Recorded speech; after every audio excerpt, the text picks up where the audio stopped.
Hello and welcome to Building High Performance Cultures, a weekly series when we talk to executives from top organizations about how they've built high performance cultures and how they're leveraging their corporate cultures as competitive advantage. I'm Marty Parker, the President and Chief Executive Officer of Waterstone Human Capital, and my guest today is the Chief Executive Officer and Co-founder of Clio, Jack Newton. Jack, welcome to Building High Performance Cultures. Thanks for having me. We're delighted to have you. I'll just give you a little bit of background, Jack, about Jack. Jack is, as I said, the CEO and co-founder of Clio, but he's also a true pioneer in cloud-based legal technology. Jack has spearheaded efforts to educate the legal community on the security, ethics, and privacy issues surrounding cloud computing, and has been a national recognized writer and speaker on these topics. And he's co-founded and is president of Legal Cloud Computing Association, which is a consortium of leading cloud computing providers with a mandate to help accelerate the adoption of cloud computing in the legal industry. And is the author, of course, of The Client-Centered Law Firm, which is a best-selling book that's helped law firms thrive in today's experience-driven era. Now, Jack has also been recognized for his work as EY's Entrepreneur of the Year, a terrific program, and Clio, of course, has been recognized with many national and international awards for its culture, management, customer support, and rapid growth rate, including our own Canada's Most Admired Corporate Cultures Award in both 2016 and 2019. So maybe, Jack, to kick us off, for those who aren't familiar with Clio, maybe you can talk about the company and the incredible culture that you've built there. Sure. So I'll start off with the company. Describe what the product does, what the company provides to lawyers, which is a cloud-based set of tools and technologies that allow law firms to run their law practices in the cloud. So if you think about, especially in the COVID-19 era, we're moving away from bricks and mortar law offices and more towards delivering legal services online. And that's really at the heart of what Clio is providing, is tools and technologies that allow lawyers to more easily make that transition to leveraging cloud technologies and delivering legal services online, with the goal, by the way, and the mission that everyone at Clio is aligned against is our mission statement, which is transforming the practice of law for good, where we think there's an enormous opportunity to fundamentally transform how legal services are delivered to consumers with a goal of increasing access to justice and making lawyers more successful in the process. Very good. Now talk a little bit about how the culture at Clio came to be. Was it kind of deliberate, or did it develop organically, kind of from your purpose and mission as the values started to come together? Ryan, my co-founder, and I, from the outset, realized that culture was going to be really, really valuable. One of the reasons we started a company, in fact, was the idea that we could create a workplace that we'd want to work in. And we're really excited about the idea of being able to look at everything about how we run the company, the culture, and so on, as being a bit of a blank canvas. But I also think that the culture is organic, and especially in the early days of a company, a function of the first handful of hires you make. And they are really going to be the ones that, no matter what you want the culture to look like, no matter how much you might try to design the culture, it's really going to be those initial hires that are the culture carriers and the people that form the culture. And so I've always looked at culture as a healthy mix, where you need to be deliberate about who you're hiring and make sure that they're in line with the kind of culture you want to create. You want to think about culture add in addition to culture fit, and think about what new things can I bring into the culture from the new hires I'm making. And you need to continually reinforce your culture through the hiring, promotion, and also firing decisions that you make. And I really do believe that culture is the net product of those signals you send to the organization around what you care about and what you value. One really critical juncture for us that speaks to your question too, Marty, I think, was a few years into Clio's growth journey, we realized that we had something special in the culture that we wanted to formalize and try to capture in a more rigorous way, and went about codifying our values, and actually what had been organic and kind of just implicitly understood to be our values. We did a bit of a grassroots exercise with our team and said, ask the team, which was about 100 people at the time. We're over 500 people today, but when the company was at between 75 and 100 people, we went through this exercise and asked, what do you think Clio's values are, and crystallize those into what are 7 values that we still have today. We've actually added a new value over the course of the last couple of years, but those values have really helped, I think, create continuity in our culture and help create a very explicit frame that our team's able to use in hiring and so on. That's cool. And I want to come back in a little bit to this whole idea of culture act, which is, easy to talk about, hard to do. But talk a little bit, Jack, about your role in kind of the development of the Clio culture today. Well, I think in a lot of ways, as a founder, as a CEO, and I view those as 2 different roles. Not every CEO is a founder, and not every founder is a CEO. But both of those roles, and I'm happy to carry both roles at Clio. In a lot of ways, I need to look at the culture that I see on a day-to-day basis as a reflection of what I am carrying as my own personal values and the way I behave myself in a day-to-day basis in the meetings I'm in and the people I interact with.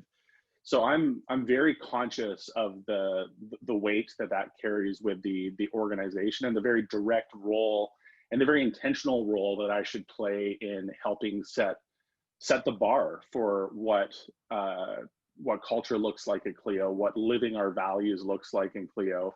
And I'm really intentional about, for example, lacing in discussion about our values into decision making. When I'm explaining why I've arrived at a decision, I explain how in at least some decisions, those decisions are anchored very strongly in our core values. Or I'll explain how they're aligned to our mission statement. And I think those kinds of actions really help crystallize for my leadership team and others at Clio that interact with me, how the values and how the mission that Clio is pursuing is more than just words written on a wall somewhere or hanging on a banner at headquarters. These are really things that we use in our day-to-day decision making, and I think that's the true power of culture is allowing high performance and allowing high quality decision making to happen throughout the organization without me necessarily being involved in every decision. Right. Understood. So, you talk about within your kind of set of values, the idea of radical candor. Right. At Clio, and what this means. For those who really don't understand it, perhaps tell us a little bit about that, and more importantly, how it works at Clio.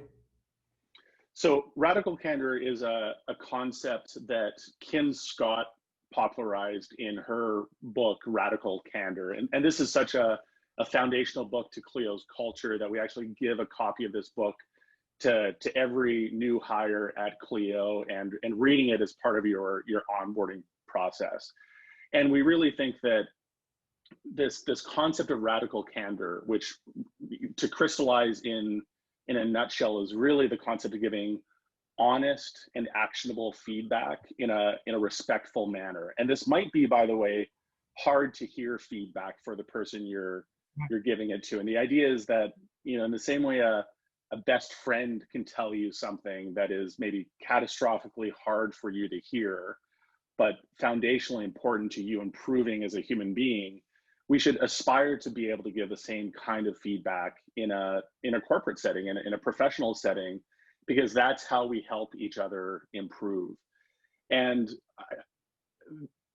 Kim has this fantastic 4-quadrant matrix outlining what radical candor is. And I think you can contrast radical candor, for example, with ruinous empathy in one of the quadrants, where you have people that tiptoe around these feedback conversations. They tell you you're doing a great job when in fact you're not. You can land in very poor quadrants in this feedback conversation. Another quadrant, for example, is obnoxious aggression, where you've got maybe what you might call your classical aggressive manager that is just berating you all the time and making you kind of tearing you down rather than giving you actionable feedback. And radical candor is in this magic quadrant of the feedback framework where you're giving, again, what might be tough to hear feedback, but is going to help you developmentally. And I think crucially, it's being delivered with empathy and with genuine care for the person as a human being. And I think if you're able to achieve that in an organization, if you're able to have the trust that the discussions you're having with coworkers, the discussion a manager is having with one of their direct reports, or vice versa, that discussion and that feedback is coming out of a place of true care for the person as a human being and true care for their development as a person, you're going to see amazing things happen. And I really think this is one of the crucial tools that we've got at Clio for helping people develop and helping people improve. It's a great segue to the next question I wanted to ask you, because on the whole area of improvement and development, in the 2019 submission that Clio put forward to the Canada's Most Admired Culture Award, you write about wanting to be an environment that focuses on being both human and high performing, which is not always an easy balance. Right. So how do you, as the leader, help your team find that balance, and what lessons maybe, Jack, have you learned along that kind of, that trying to bifurcate that line transition? Yeah, it's a great question. And I'll talk about human and high performing first. If there's a mission statement for our people team and kind of our motto almost in terms of how we approach culture at Clio, the aspirational state is for us to be what we call human and high performing organization. And just to explain what we mean by that, what we see as being possible is to have a culture that is one of the highest performing cultures, one of the highest performing organizations in the world. We want to be one of the highest performing technology companies on the planet. And when you read about some of the highest performing technology companies on the planet, you read about high performance, but you also read about people crying in their cubicles after work. You read about people churning out after 2 years at the company. You read about the company actually looking at employees as being fungible commodities that they burn out and spit out and replace with new people. And that is, very much the antithesis of the kind of culture we want to create. On the other end of the spectrum, you might have what you call very human organizations that, again, maybe almost veer towards this ruinous empathy end of the spectrum. They're human organizations, but what might be middling or even low performance organizations that are just not having the impact that they want to have on the world. And our vision is that we can actually have both, that we can have a high performing, high impact organization that is accommodating the needs of its very human employees in the process. And to me, what's at the heart of actually succeeding at what you pointed out, I think, is on the surface maybe what might seem like contradictory ideals. What is at the heart of reconciling that, I think, is being a deliberately developmental organization that is really plugging in and supporting your staff in stepping up to the challenges and the significant challenges that the company is throwing at them. So the idea is, hey, we're going to throw some big audacious challenges at you. We're expecting you to work hard and step up to those challenges, but you're going to have a whole suite of support systems around you to step up and succeed at those challenges. So just to give you a few examples of what we do to help people with that, we developed a custom leadership development program called Basecamp that every single one of our people leaders and individual contributors that put their hand up and say, I want to go through this program, will go through this Basecamp leadership development program to obtain a really core set of skills that we see in helping them navigate this high performance environment. We have a dedicated internal coach that works with our team members to help help develop them, help them tackle the significant challenges that might be ahead of them. And finally, this radical candor and ongoing feedback loop that we provide to employees puts them in a really productive space where they've got continual and ongoing feedback on where they can improve, and they're being pointed to resources that they can go to increase their bench strength and go and tackle a new challenge. And those are some of the ways that we think we're moving forward with and helping achieve that vision of being a high performing and human organization. Spectacular. Thank you for describing it with such great details. Now, you've got a number of team members that we could call Boomerang employees. Right. And what makes Clio this kind of an employer of, I'm going to call it re-choice, where in this very competitive tech space, and you're in Vancouver. I mean, we do a lot of work in Vancouver. It's incredibly competitive, particularly market, more so than most people know. It's really tough. So what is it about your employer brand that brings people back? So I think there's a few things we see come back from our Boomerang employees. I think one is, it's interesting. Clio is, in many cases, someone's first real job out of university, out of whatever program they might have gone through before joining Clio. And sometimes they leave Clio and go to a new organization and don't realize how special what they had at Clio was. So I think that's one category of Boomerang employee where, sometimes when all that is an organization that is as engaging and is as dynamic as Clio, and you go to a place that is maybe a more traditional, typical job, they find it really tough and come back. The other class of Boomerang employee that we've seen that's always a really exciting journey for me to see happen in real time is where somebody has hit some kind of a ceiling at Clio, and we just don't have the next step for them. And part of being this deliberately developmental organization, by the way, is continually developing people and then continually working to find them their next challenge at Clio that keeps them challenged, or helping them find the next step outside of Clio and help people realize in some cases, hey, your next step might be to a different organization because we just don't have a path for you here. But this cool evolution that we've seen happen on a number of occasions is somebody does leave Clio, go pursue a different opportunity at a different company.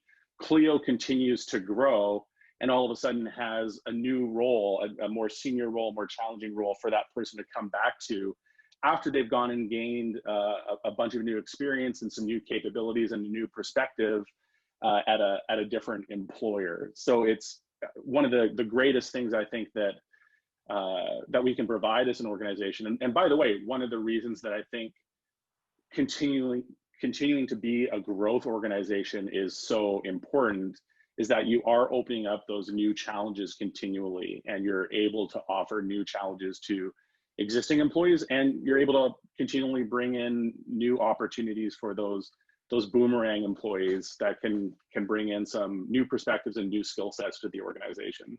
You bet. So let me ask this. You see a lot of kind of next gen leaders. You've developed more than your share. What are you seeing when it comes to those kinds of leaders in terms of what they bring to the table that may be similar and or different than what you've seen in the past? And what do you think we as a leadership community need to do to help those leaders develop into high performance leaders? I think there's a few pieces to that question. I think number one, that next generation of leaders needs to be able to learn from others. They need to be curious. They need to create a community with people that are both more experienced than them that they can mentor under. They need to create a network with peers that are facing the same sets of challenges as they are. And I think ideally try to establish a mentorship relationship with somebody that is more junior to them, because those are all going to provide you different kinds of learnings and different kind of introspection about your own development. I think we're seeing the leadership landscape change so rapidly, and the expectations of leaders change so rapidly, especially I think with the COVID pandemic and the new people leadership challenges that we're all facing. Learning as fast as you can, just being a sponge and engaging with as many folks as you can to ramp that learning trajectory is key. I think finding an environment where you can be vulnerable and have humility around your failings is important as well. Those can be organizations like the EO or YPO organizations, or just a group of your peers that you can have kind of a confidential session with. But I think, or finding a coach that you can work with from a professional coaching perspective, finding an outlet where you can be real and be raw about some of the challenges you're facing. And by the way, what you'll find in return is that many others have faced those same challenges or faced something that looks 100%. Similar on the surface, and you're going to be able to develop there. And finally, I would say being genuinely curious and looking at this as a learning opportunity is another attribute that I see of the most successful leaders. They are lifelong learners. They look at leadership as a type of learning that they're continually developing. They're not walking into it with a fixed mindset about what leadership looks like. They're looking to continually evolve and develop what being a leader looks like. So we may have talked about this already, but from Clio's perspective, Jack, what do you see in the future as critical to aligning your people and culture to attracting the highest potential talent that you can to continue this high performance culture journey? Right. So I think first and foremost, something that we've got that is really special at Clio is our mission. And one of the things we see in being crucial to attracting top talent, and one of the ways we see Clio starting to be able to attract, just world-class talent that is choosing Clio over, some of the top 4, top 5 technology companies on the planet, is because of that mission and because of that alignment around the idea of being able to transform the practice of law for good. The idea that I think especially we see in today's landscape, what's going on with the world, how law is the operating system for society. We see it as this really foundational component to how we work and how we succeed as a society. So being able to impact that, being able to talk about the work that you're doing, helping to impact the legal system, help impact people that need legal help, being able to help the lawyers that are providing those services, I think is so powerful. So we need people that align with the work. I think we need people that align with the mission. The values, of course, are crucial to all of this as well. So I talked about earlier the hiring process, continuing to make values shine at the center of our hiring process and our evaluation process for new employees. And we're going through a really exciting evolution at Clio right now as well, where we're in this highly distributed work from home environment and see this as being a permanent part of our forward trajectory. We don't see ourselves going back to the old ways of being back in the office and working in a traditional office environment in the near term, and we don't see that being part of the medium or even the long term for Clio. So continuing to adapt our culture to that new environment and building on the solid foundations that we've got as a culture, I see as one of the really exciting challenges that we're facing over the next few months and next few years in the next growth stage for the company.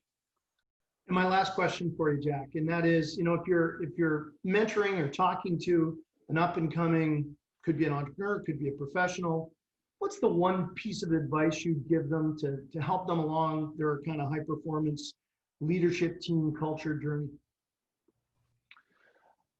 I think the one piece of advice would be expose yourself to as many ideas and people as you can. There's so much amazing work out there, both in terms of books. There's great podcasts. There's great people, mentors to connect with on leadership. Be a sponge. Go out and connect with new people.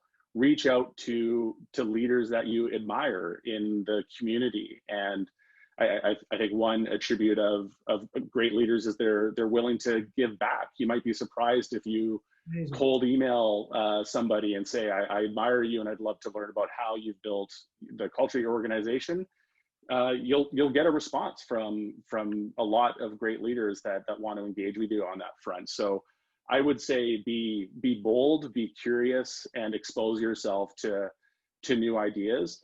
But then the flip side of that challenge is I think once you've been that sponge, once you've kind of gone through the process of soaking in all of those ideas, start to develop what your personal take on leadership is and be authentic and true to yourself. Because I think one of the places that leaders go wrong is they try to be like somebody they admire rather than being themselves. And I think the balance you want to find is be inspired by the ideas that you expose yourself to, be inspired by the leaders you expose yourself to, but find a way to weave that into being your authentic self, because what people ultimately respond to is authenticity and feeling like they're connecting with you genuinely as a human being, and that you're your real and whole self with them. And that is, I think, the secret to great leadership.